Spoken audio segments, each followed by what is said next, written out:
জুলাই সন্ত্রাসীরা পুলিশ হত্যা করেছে, শুধু হত্যাই নয়, হত্যা করে লাশ ঝুলিয়ে রেখেছে, আগুনে পুড়িয়ে দিয়েছে। এই বর্বরতার জন্য তারা পেয়েছে সম্পূর্ণ দায় মুক্তি। রাষ্ট্রের পক্ষ থেকে কোনো বিচার হয়নি, কোনো জবাবদিহিতা নেই, বরং যারা পুলিশ হত্যা করেছে তাদের বীর বানানো হয়েছে। আর যে পুলিশ সদস্যরা বেঁচে আছেন তারা আজ চাকরি হারানোর আতঙ্কে দিন কাটাচ্ছেন।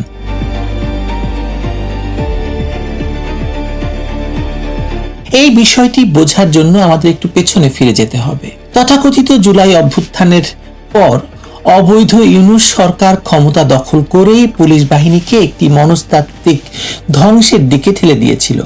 কয়েক হাজার পুলিশ কর্মকর্তা আর কর্মস্থলে ফেরেননি, কেউ ভয়ে পালিয়েছেন, কেউ আহত হয়েছেন, কেউ নিখোঁজ। ইউনূস প্রথম দিন থেকেই গণহারে পুলিশ কর্মকর্তাদের চাকরুচ্যুত করতে শুরু করেছিল, অথচ বাহিনীকে সচল রাখতে বাধ্য হয়ে পুরনো, অবসরপ্রাপ্ত, বরখাস্ত কিংবা অভিযুক্ত নানা অপরাধে তাদেরকে ফিরিয়ে এনেছিল। এই হলো ইউনূসের প্রশাসনিক দক্ষতার নমুনা।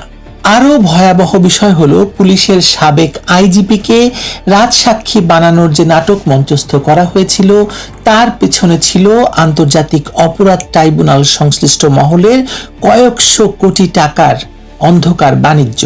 একজন মানুষকে বাঁচিয়ে রেখে তাকে দিয়ে যা ইচ্ছা বলানো, এটি ন্যায় বিচার নয়, এটি রাজনৈতিক প্রতিশোধের হাতিয়ার। ইউনূস সরকার পুলিশ বাহিনীকে যে ধ্বংসের দিকে ঠেলে দিয়েছিল, তারেক রহমানের সরকার সেই ধ্বংসের উত্তরাধিকার বহন করে এগিয়ে চলছে আরো ভয়াবহ একটি সিদ্ধান্তের দিকে। এখন তারেক রহমানের সরকার ক্ষমতায় এসে প্রথম দিন থেকেই পুলিশের ভেতর বাছাই করে তালিকা তৈরি করতে শুরু করেছিল। সেই তালিকায় এবার উঠে এসেছে প্রায় 50,000 কনস্টেবলের নাম। 3টি মানদণ্ডে তদন্ত চলছে। কার নিয়োগ কোন সরকারের আমলে হয়েছিল, কার বিরুদ্ধে অনিয়মের রেকর্ড আছে এবং তথাকথিত গণ অভ্যুত্থানের দিনগুলোতে কে কোথায় ছিলেন। সরকারি মহল থেকে বলা হচ্ছে গণছাঁটাইয়ের পরিকল্পনা নেই, তদন্ত চলছে, কিন্তু বাস্তবতা হলো এই গুঞ্জনই যথেষ্ট পুরো বাহিনীর মেরুদণ্ড ভেঙে দেওয়ার জন্য।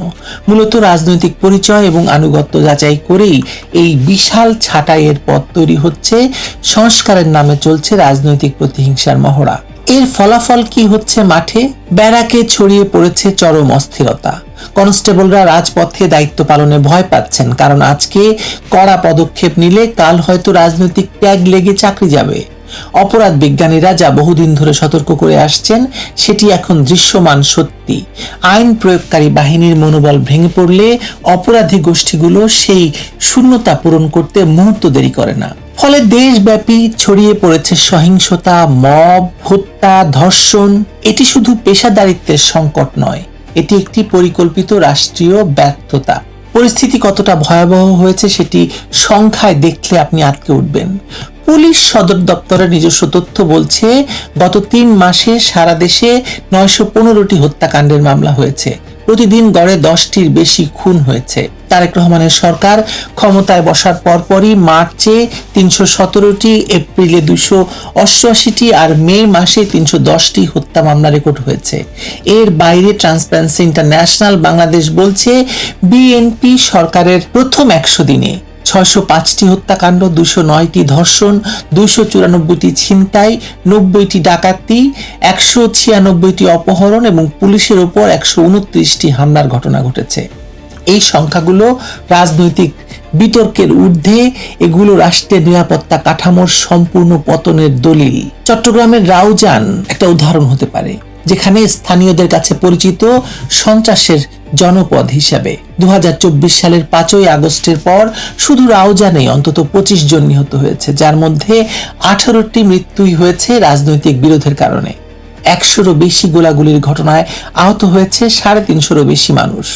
জনাকীর্ণ বাজারে দিনের আলোয় যুবদল নেতা মাকসুদুল হক চৌধুরীকে সশস্ত্র দল এসে গুলি করে হত্যা করে চলে গেছে। পুলিশ কোথায় ছিল? এই প্রশ্নের উত্তর নেই, কারণ পুলিশ নিজেই এখন এক অদৃশ্য বন্দী জীবনযাপন কাটাচ্ছে বা জীবন চালাচ্ছে। ঢাকার আন্ডারওয়ার্ল্ডে এখন চলছে এক মারণ খেলা। কিলার আব্বাস, পিচ্চি হেলাল, সুইডেন আসলাম, ফ্রিডম রাসু, এই কুখ্যাত নামগুলো আবার ফিরে এসেছে।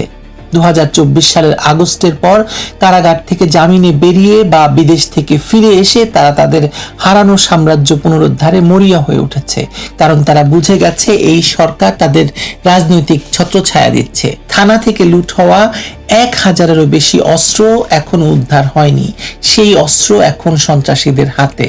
নিরাপত্তা বিশ্লেষকরা বহু আগেই সতর্ক করেছিলেন, রাষ্ট্রীয় বাহিনীর বিভ্রান্তি এবং দুর্বলতার সুযোগে সবচেয়ে আগে নেবে হচ্ছে সংগঠিত অপরাধ জগৎ।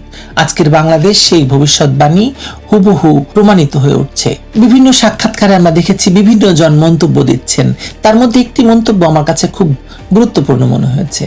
মাওলানা ভাসানী বিশ্ববিদ্যালয়ের অপরাধ তত্ত্বের অধ্যাপক ওমর ফারুক সরাসরি বলেছেন, স্বাধীন পুলিশ কমিশন গঠনের উদ্যোগ রাজনৈতিক মতবিরোধে ভেস্তে গেছে। পুলিশকে আসলে পেশাদার বাহিনী বানানোর কোনো সদিচ্ছাই সরকারের নেই। প্রভাবশালীদের সঙ্গে অপরাধীদের উচ্চ পর্যায়ের যোগাযোগ প্রকাশ্যেই চলছে। অবসরপ্রাপ্ত ব্রিগেডিয়ার জেনারেল আশফাক আহমেদও সতর্ক করেছেন যে সুনির্দিষ্ট তথ্য প্রমাণ ছাড়া ঢালাও বরখাস্তের পথে গেলে পুরো বাহিনীকে অকার্যকর করে দেওয়া হবে। সৎ এবং পেশাদার সদস্যদের মনে হতাশা আর ভয় জন্ম নেবে, আর সেটি আসলে ঘটছে। গত বছরের জানুয়ারি থেকে আগস্ট পর্যন্ত 8 বিভাগে পুলিশের উপর হামলার 415টি ঘটনা ঘটেছে। নরসিংদীতে পুলিশের অতিরিক্ত সুপার আহত হয়েছেন, সিলেটে ওসি সহ 5 জন আহত হয়েছেন, কোম্পানিগঞ্জে মব সৃষ্টি করে পুলিশকে মারা হয়েছে। পুলিশই মার খাচ্ছে রাজপথে। যখন আইন প্রয়োগকারী বাহিনী নিজেই হামলার লক্ষ্যবস্তুতে পরিণত হয়, তখন সাধারণ মানুষের নিরাপত্তা বোধ শুধু দুর্বল হয় না, তা সম্পূর্ণ আসলে ভেঙে পড়ে। মাঠ পর্যায়ে কর্মরত এক পুলিশ কনস্টেবল বলেছেন, আমরা পেটের দায়ে চাকরি করি, যখন যে সরকার থাকে আমাদের হুকুম পালন করা ছাড়া নিচের সারির একজন কনস্টেবলের কোনো উপায় থাকে না, অথচ এখন যে কোনো অপ্রীতিকর ঘটনা ঘটলেই আমাদের উপর দায় চাপানো হচ্ছে। এই মানসিক চাপ মাথায় নিয়ে রাজপথে ডিউটি করা আমাদের পক্ষে অসম্ভব হয়ে দাঁড়িয়েছে। এটি একজন কনস্টেবলের ব্যক্তিগত যন্ত্রণা নয়, এটি পুরো একটি বাহিনীর সম্মিলিত আর্তনাদ। তারেক রহমানের সরকার ক্ষমতায় এসেছে নিজেদের জন্য, মানুষের জন্য নয়। পুলিশ সংস্কারের নামে যা চলছে তা আসলে রাজনৈতিক প্রতিশোধ এবং আনুগত্য পরীক্ষার এক নির্মম খেলা। 50,000 কনস্টেবলকে বরখাস্ত করলে আইন শৃঙ্খলায় যে বিশাল শূন্যতা তৈরি হবে, সেটি পূরণ করার কোনো পরিকল্পনা এই সরকারের নেই। রাষ্ট্রের নিরাপত্তা কাঠামোতে পুলিশের ভূমিকা আসলে মৌলিক। সেই বাহিনীকে ভয় দেখিয়ে, আতঙ্কে রেখে, রাজনৈতিক হিসেব নিকেশ বিচার করে একটি কার্যকর এবং জনবান্ধব বাহিনী গড়া যাবে না, বরং সেই শূন্যতায় আরো শক্তিশালী হয়ে উঠবে অপরাধ জগৎ, আরো নিরাপত্তাহীন হয়ে পড়বে সাধারণ মানুষ। ঢাকার মোহাম্মদপুরের একজন বাসিন্দা বলছেন, আমরা মোটেও নিরাপদ বোধ করছি না। এটি একটি মানুষের কথা নয়, এটি পুরো বাংলাদেশের কণ্ঠস্বর। আর এই কণ্ঠস্বরের জবাব দেওয়ার সামর্থ্য বা সদিচ্ছা কোনোটাই এই সরকারের নেই।